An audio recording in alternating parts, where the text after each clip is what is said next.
நேற்று நம்ம analysis video பார்க்காதவங்க இன்னையிலேருந்து பார்க்க ட்ரை பண்ணுங்கள்.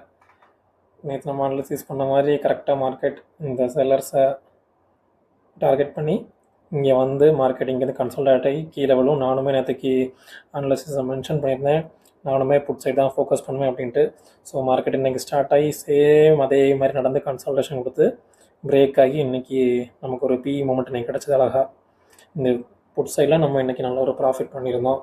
ஸோ இதுக்கப்புறம் நாளைக்கு செஷன்ஸில் என்ன நடக்கும் அப்படின்ட்டு இன்றைக்கி ஒரு குயிக் அனலைசிஸ் பண்ணி நம்ம பார்த்துடலாம். ஸோ இன்றைக்கி நிஃப்டி வந்து ஆல்மோஸ்ட் செல்லர்ஸ் எல்லாம் உள்ளே வந்து நல்லா ப்ராஃபிட் பண்ணி எல்லாம் முடிச்சு எண்ட் ஆஃப் த டேயில் பார்த்தீங்கன்னா அங்கே ஒரு ட்ராப் மாதிரி ஒன்று நடந்திருக்குது. இந்த கேண்டில் இது நீங்கள் நோட் பண்ணணும். பையர்ஸ் வந்துடுறாங்க. இது வந்து ப்ராஃபிட் புக்கிங் கேண்டில் கிடையாது. இது வந்து பியூராக ஒரு பையர்ஸ் வந்த கேண்டில். இது வந்து 3 இண்டெக்ஸே நீங்கள் பார்த்தீங்கன்னா பேங்க் நிஃப்டி ஆகட்டும், சென்செக்ஸ் ஆகட்டும், எல்லாத்துலேயுமே இது சேம் நடந்திருக்கு. ஸோ இங்கேருந்து வந்த செல்லர்ஸ் இங்கே வந்து டெட் கேட் பவுன்ஸாக நடக்கும்னே அந்த மாதிரி அந்த சினாரியோலாம் முடிஞ்சிருச்சு. இங்கே ஒரு செல் ஆஃப் நடந்திருக்கு, இங்கே ஒரு செல் ஆஃப் நடந்திருக்கு. ஸோ இதுக்கு ஈக்குவலாக நடந்திருக்க இந்த கேண்டிலை நீங்கள் நோட் பண்ணியே ஆகணும். இது வந்து ஒரு பியூராக பையர்ஸ் உள்ளே வந்தால் மட்டும்தான் இந்த மாதிரி நடக்கும்.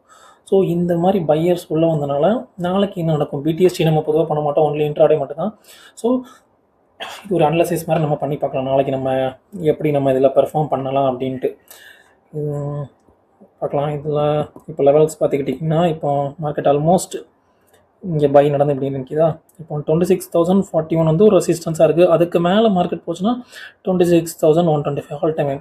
இப்போ நீங்கள் லாங் டைம் ஃப்ரேமில் பார்த்தீங்க அப்படின்னா ஒரு head and shoulder, invert head and shoulder பேட்டர்மாக இருக்கும். இந்த லெவல் மார்க்கெட் ரீச் ஆகணும். ஆக்சுவலாக சொல்ல போனீங்கன்னா இங்கே ஒரு லெவல் இருக்குது பார்த்தீங்களா, இந்த லெவல் மார்க்கெட் வரணும். ஆல்மோஸ்ட் 26,000 இந்த லெவல் கிட்ட வரணும். 26,000 சம்திங், ஒரு 180 200 கிட்ட இருக்குது. அந்த லெவல் கிட்ட வந்து பிரேக் ஆனால் தான் மார்க்கெட் இன்னும் சூப்பர் புல்லிஷ், பெரிய நிஃப்டி எல்லோரும் நிறையா மேலே போயிடும் அப்படின்றாங்களா, அதெல்லாம் எதிர்பார்க்கலாம். ஸோ அது வரைக்கும் டைம் இருக்குது. அதுக்கு முன்னாடி என்ன நடக்கும் அப்படின்னா, இங்கேருந்து இங்கே பையர்ஸ் நாளைக்கு ஒரு வேளை கேப் அப் மாதிரி இதில் ஓப்பன் ஆச்சு அப்படின்னா இந்த ரெசிஸ்டன்ஸ் லெவலில் நிற்கும் மார்க்கெட். இந்த 26,041 இருக்குல்ல, இந்த லெவல் கிட்ட நிற்கும்.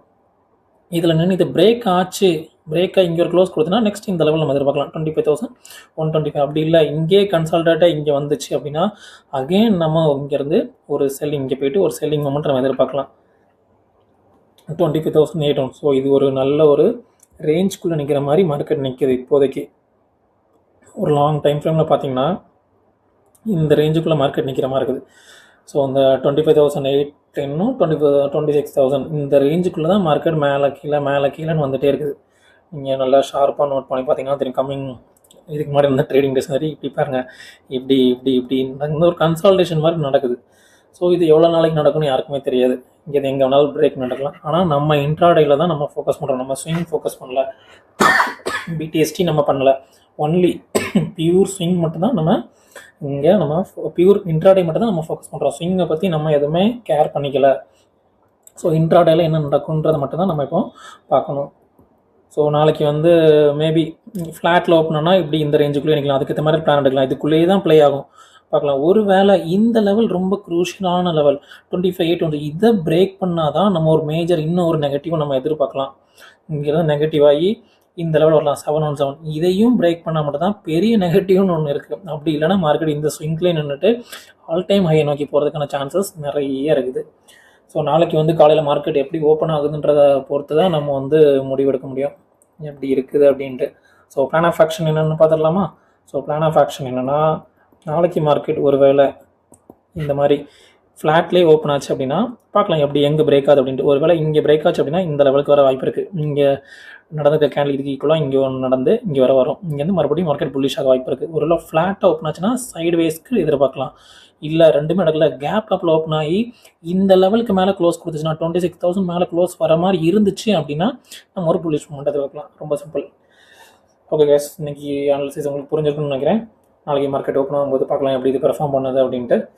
நாளைக்கு இன்னொரு அனாலிசிஸ் வீடியோ நம்ம சந்திக்கலாம். பாய்.